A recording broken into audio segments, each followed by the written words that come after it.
America के छोटे से शहर की लड़की ने अपने टैलेंट के दम पर कई अवार्ड्स और लोगों का दिल जीता। अपनी मेहनत से 400 करोड़ की संपत्ति कमाने वाली ब्रिटनी स्पीयर्स अपनी मर्जी से बच्चे तक पैदा नहीं कर सकती। उनके शरीर में एक ऐसी डिवाइस लगाई गई है जो गर्भ निरोधक का काम करती है, लेकिन इसे ब्रिटनी अपनी मर्जी से निकाल तक नहीं सकती।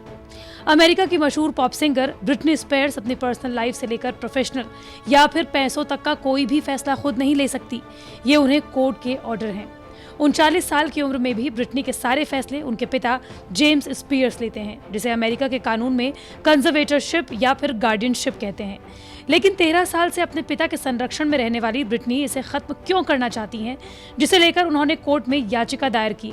अपने पिता के खिलाफ कई चौंकाने वाले खुलासे किए। युवान एक SMA टाइप 1 बीमारी का शिकार है। इसका इलाज बहुत महंगा है। मैंने अपनी तरफ से डोनेट कर दिया है। आप भी आपसे जो बन पाए डोनेट कीजिए एंड सेव युवान। ब्रिटनी ने अमेरिका के लॉस एंजलिस की अदालत में कहा कि उनके इस अपमानजनक संरक्षण को खत्म कर दिया जाए। दरअसल अमेरिका में कंजर्वेटरशिप कानून ऐसा संरक्षण होता है जिसमें ये संरक्षण ऐसे लोगों को दिया जाता है जो खुद की देखभाल नहीं कर सकते। पॉप सिंगर ब्रिटनी स्पीयर्स को उनके पिता का संरक्षण प्राप्त है। ऐसे में सिंगर की निजी जिंदगी के फैसले उनसे ज्यादा उनके पिता लेते हैं। यहाँ तक कि ब्रिटनी किससे मिल सकती हैं, कितना पैसा खर्च कर सकती हैं, कहाँ जा सकती हैं, ये तमाम फैसले ब्रिटनी के लिए उनके पिता ही लेते हैं। लेकिन अब ब्रिटनी अपने पिता के संरक्षण से बाहर आना चाहती हैं। चलिए पहले ये जान लीजिए कि ब्रिटनी को आखिर संरक्षण मिला क्यों। दौर था 1999 का, जब ब्रिटनी को रातों रात अपने गाने बेबी वन मोर टाइम से स्टारडम मिली। संगीत के सबसे बड़े अवार्ड ग्रैमी के लिए उन्हें 6 बार नॉमिनेशंस और 1 बार अवार्ड मिला। ये वो दौर था जब पेपराज़ी और मीडिया में गॉसिप कॉलम खूब छपा करते थे और किसी भी सेलिब्रिटी के बारे में ये गॉसिप कॉलम कुछ भी छाप दिया करते थे। ब्रिटनी के लिए स्टारडम नया था और प्रसिद्धि मिलने के साथ ही मीडिया पेपराज़ी ब्रिटनी को घेरे रहते। उनके बारे में गॉसिप छपती। उनकी छवि एक मूडी, भरोसा ना करने लायक औरत की बना दी गई, जिसने ब्रिटनी की दिमागी हालत को काफी धक्का पहुंचाया। फिर ब्रिटनी ने शादी की जो सिर्फ 55 घंटे टिकी। 22 साल की उम्र में 2004 में ब्रिटनी ने दूसरी शादी की। उनके 2 बेटे हुए, जेडन और शॉन। 2007 में ब्रिटनी का तलाक हो गया। ये वो दौर था जब वो मानसिक रूप से परेशान रहने लगी। उन्हें इलाज के लिए अस्पताल में भेजना पड़ा। उनके दोनों बेटों की कस्टडी भी ब्रिटनी के पति को मिल गई। ब्रिटनी अपने बच्चों से केवल उनके पिता की मर्जी से ही मिल सकती थी।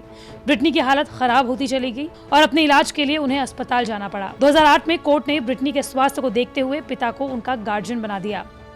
ब्रिटनी के अपने पिता से रिश्ते पहले से ही खराब थे। ये बात खुद उनके पिता ने कई मौकों पर कही है।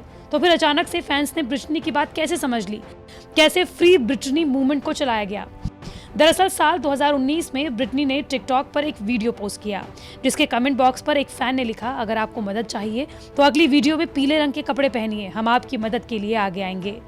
अब इसे इत्तेफाक कहें या फिर सोच समझकर, लेकिन ब्रिटनी अपने अगले टिकटॉक वीडियो में पीले रंग का टॉप पहनी नजर आई। इसके साथ ही उनके हाथों में फूलों का गुलदस्ता भी था। जिसके बाद धीरे धीरे फ्री ब्रिटनी स्पीयर्स मूवमेंट ने जोर पकड़ना शुरू कर दिया। सिर्फ अमेरिका ही नहीं बल्कि पूरी दुनिया में ब्रिटनी स्पीयर्स के फैंस इकट्ठा होकर उन्हें फ्री कराने के मूवमेंट से जुड़ गए। दरअसल मूवमेंट से जुड़े लोगों की दलील थी कि 13 सालों में अपने पिता के गार्जियनशिप में ब्रिटनी कई एल्बम्स और शो दर्शकों के लिए लेकर आई। ब्रिटनी ने करीब 248 शो किए। साथ ही स्पीयर्स की एल्बम भी अच्छा खासा कारोबार कर रही हैं। तो फिर उन्हें अपने पिता के संरक्षण की जरूरत क्यों है? जो इतने अच्छे से अपने करियर को संभाल रही है, उसे किसी संरक्षण की जरूरत क्यों है? यही नहीं, ब्रिटनी से पिता जेम्स स्पीयर्स की संपत्ति में भी इस दौरान जबरदस्त उछाल देखने को मिला। ब्रिटनी को संभालने के लिए जेम्स को हर साल लाखों डॉलर मिलते हैं। लेकिन अब ब्रिटनी ने अपने पिता के खिलाफ अपनी आवाज बुलंद कर दी है। अप्रैल 2021 में ब्रिटनी ने कोर्ट में अपने वकील के जरिए याचिका दायर की, जिसे मंजूर कर लिया गया। ये मामला अब अमेरिका में एक अभियान की शक्ल ले चुका है और ये पूरी दुनिया में फैल चुका है। लाखों लोग इस मूवमेंट से जुड़े हुए हैं और इंस्टाग्राम और सोशल मीडिया के अलग अलग प्लेटफॉर्म्स पर ब्रिटनी स्पीयर्स के लिए तमाम फैन पेज भी चलते हैं। पिता पर गंभीर आरोप लगाते हुए ब्रिटनी ने जज से कहा, पिछले करीब 13 साल से उन्हें जबरदस्ती ड्रग्स दी गई, उनकी इच्छा के विरुद्ध काम करने को मजबूर किया गया।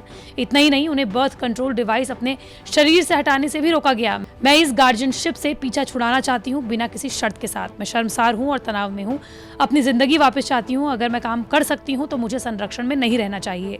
मैं ऐसा महसूस नहीं करती कि मैं अपनी पूरी जिंदगी जी रही हूँ। ब्रिटनी ने अदालत से कहा कि मैं आगे बढ़ना चाहती हूँ, शादी करना और बच्चे पैदा करना चाहती हूँ। मुझे संरक्षण के दौरान बताया गया कि मैं बच्चा पैदा नहीं कर सकती और ना शादी कर सकती हूँ। मेरे भीतर एक IUD डिवाइस लगाई गई ताकि मैं गर्भवती ना हो सकूँ। मैं इस डिवाइस को बाहर निकालना चाहती हूँ ताकि एक और बच्चा पैदा कर सकूँ, लेकिन इस तथाकथित टीम ने मुझे डॉक्टर्स के पास नहीं जाने दिया। ये नहीं चाहते कि मैं प्रेग्नेंट हो सकूँ। ऐसे में ये संरक्षण मुझे फायदे से ज्यादा नुकसान पहुंचा रहा है। ब्रिटनी स्पीयर्स ने कहा कि मुझे बिना किसी शर्त इस संरक्षण से बाहर निकाल दिया जाए और उन तमाम लोगों को जेल भेज दिया जाए जिन्होंने मुझे इस संरक्षण में रखा है।